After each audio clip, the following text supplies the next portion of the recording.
Ba't parang naging pugon tong parlor mo, Pretty? Amoy usok. Diba? Diyos ko, para tayong isang pinapakusukan dito sa loob. Kurak ate, parang may gera sa labas.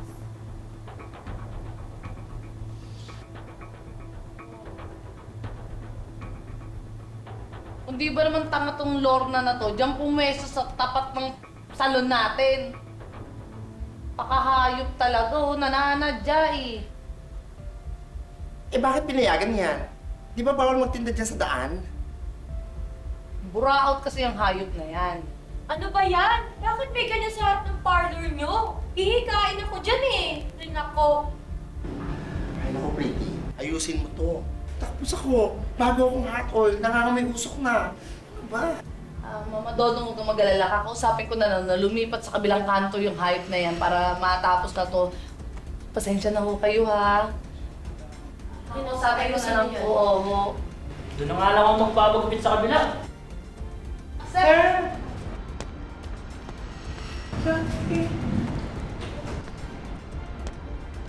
Bilang ko yan, ha? Ano, gusto nyo pa kumuha? Oo.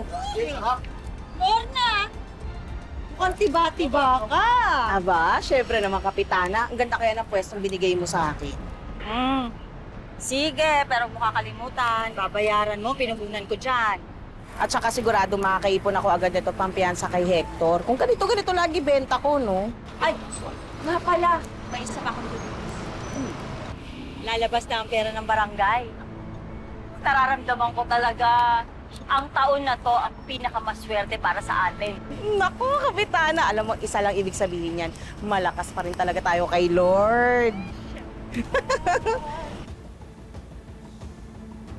Alam mo, tara kausapin ko na samahan niyo ako. Nagiginit ang ulo ko.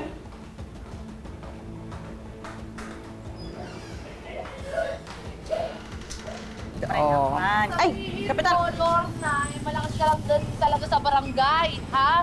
Kaya ang tigas ang pagmumukha mo na pumeso dito sa may tapat na salon namin. Eh, may basbas naman pala ni Kapitana eh. O, ano naman ngayon? Kung gusto mo, tumakbo ka rin, Kapitan. Ha? Para ikaw nagdedesisyon sa daan. Eh hindi naman ho ibig sabihin na kayo, Kapitana, kayo na may-ari ng daan. Oo. Ako pa rin nagdedesisyon kung sinong bibigyan ko ng permit sa mga stall. Ay nako, Kapitana. Hindi yung porke kayo, Kapitana. Di ba bawal magtinda dito? Diba? Ama. Ah, ano to? Ako rin ang nagdedesisyon kung kailan legal at illegal. Nako, Kapitana at Lorna, tatandaan nyo na hindi palaging kayo ang may kapangyarihan dito. Naku, ang wish ko talaga na makita ng mga taong bayan lahat ng mga pinanggagawa nyo dito. Ay, nako, Pretty. Ang dami mong sinasabi.